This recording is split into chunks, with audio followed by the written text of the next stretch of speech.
Hi, it's Ben here from Sparks Mechanical. As we all know, we're in a bit of a lockdown type thing at the moment with all this virus going on, but people still need their cars to get around with, and mechanics are starting to see a pattern of less servicing, more repairs, and that basically means people aren't servicing and things are starting to break on their cars.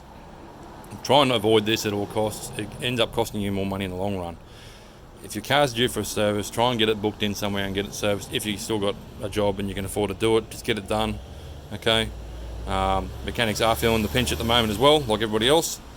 But in the day, a service might be $200-300. Pulling a head off a car is $3,000. And when they're servicing the car, they're looking for problems that could be causing that sort of issue. So anyway, what I thought I'd do is do a quick video on how to check a few levels on the engine bay. Something you can do yourself. Most people don't have a clue about this sort of stuff anymore. It's pretty simple stuff. Most engines roughly the same. Everything looks different these days, but you can find these things. The manual will have the information there as well. Hey, we're all sitting at home bored. Read your manual. Why not? Anyway, let's have a look. So first thing we got is brake fluid. Okay, brake fluid has a high and low level. So high is up here, low is down here somewhere. There it is there. Brake fluid should be between them two. Now on the cap it'll say what you can use. It says use only .3. So some have say use only .4, some say .3, some say you can use either. Only put the right fluid in here, don't use anything else. Don't use transmission fluid, don't use engine oil, don't put anything else, only brake fluid, and it has to be whatever it says, .3 or .4. Okay, pretty simple. If it's below the low line, you might have a leak or your brakes might be worn out. Washer bottle, pretty easy, that uses water. Only water, nothing else. Don't put soap in there. Soap causes the water to go all slimy. The slime ends up going down these tubes and it blocks the little jets up on your bonnet. Okay, so don't use soap in there. They still sell that stuff, I don't know why, but every time I see a car that's had soap, it's normally full of slime. The slime blocks up all the jets. So water only. Engine oil. Okay, oil goes in here, you check it here. This car's cold, this is the best way to do it. Pull your stick out, right, somewhere on that stick it'll have a high and a low mark. Try and focus on here. This one's got an F for full, and it'll have a L for low. Okay, it's about a litre from the bottom of that stick to the top. So if you add a half a litre oil, you go about halfway up the stick, you add a litre again about the top, okay, if it's at the bottom. So if you're going to add some oil, make sure you add it slowly, add half a litre at a time, if that. Alright, it's easy to put the oil in, it is take it out. If you overfill it and you're too far up the stick, you'll have to get a mechanic out to empty some out. Okay, now if you add oil, put it in there, use a funnel, don't spill it.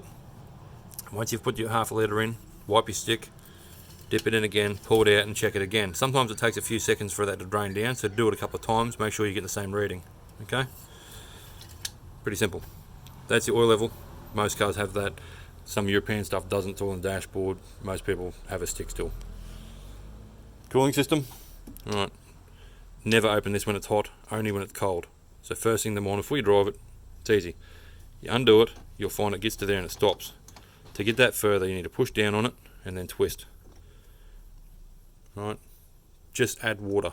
Okay, don't go in the shop and ask super cheap what oil coolant goes in there. They'll sell you whatever they want. Right, don't mix coolants. You don't know what coolant's in here already. If you put the wrong coolant in or mix a different type of coolant, it can react with the coolants in there. You end up with corrosion problems anyway. So the best thing you can do is add water if you need to. Now, if it's using water, you have a leak somewhere, you need to get it checked.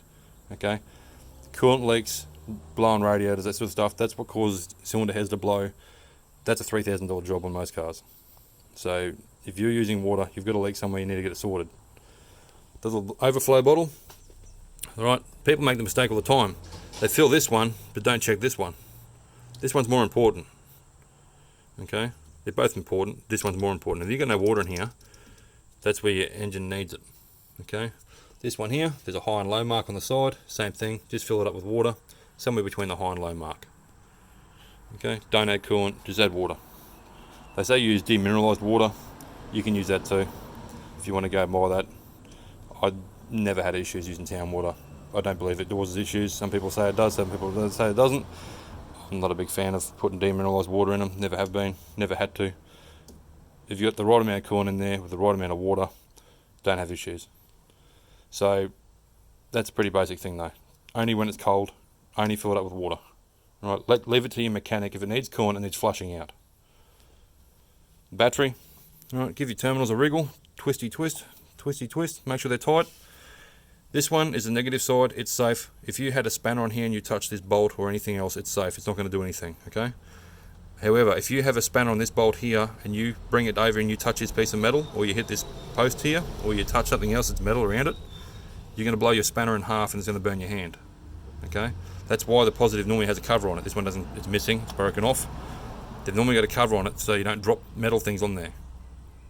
If you're tightening this up, be really careful, put a rag over everything around it. That way you don't touch anything that's metal. That's the safest way. Wrap a rag over that, anything else. That way you're not going to blow your spanner in half. Okay? So that's a couple of basic things you can check. The other thing would be your tyres. Put some air in your tyres. I always recommend going 2 psi above what the recommended is. If your car says 36, put 38 in it. Tyres last longer if you put a little bit more air in them, and you also get better fuel economy. Don't use E10 fuel. E10's rubbish, right? This car I'm working on right here,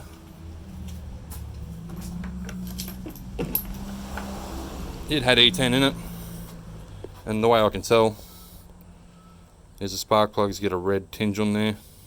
Okay, trying to find one here that's a bit better. That one there.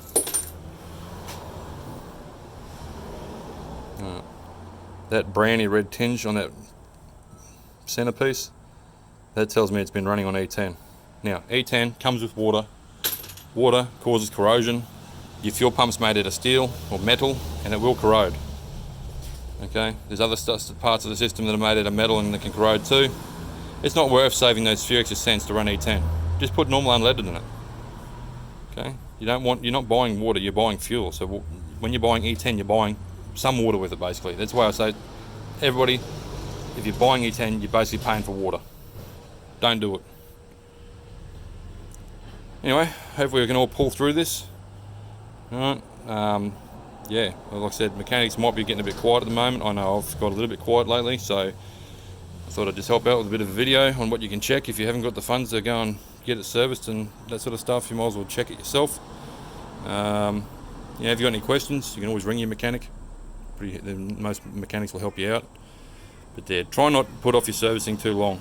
So your servicing is more crucial than it ever is before. If you're putting that service off, it's going to cost you more in the long run. It always does. Anyway, thanks for watching. Stay safe out there.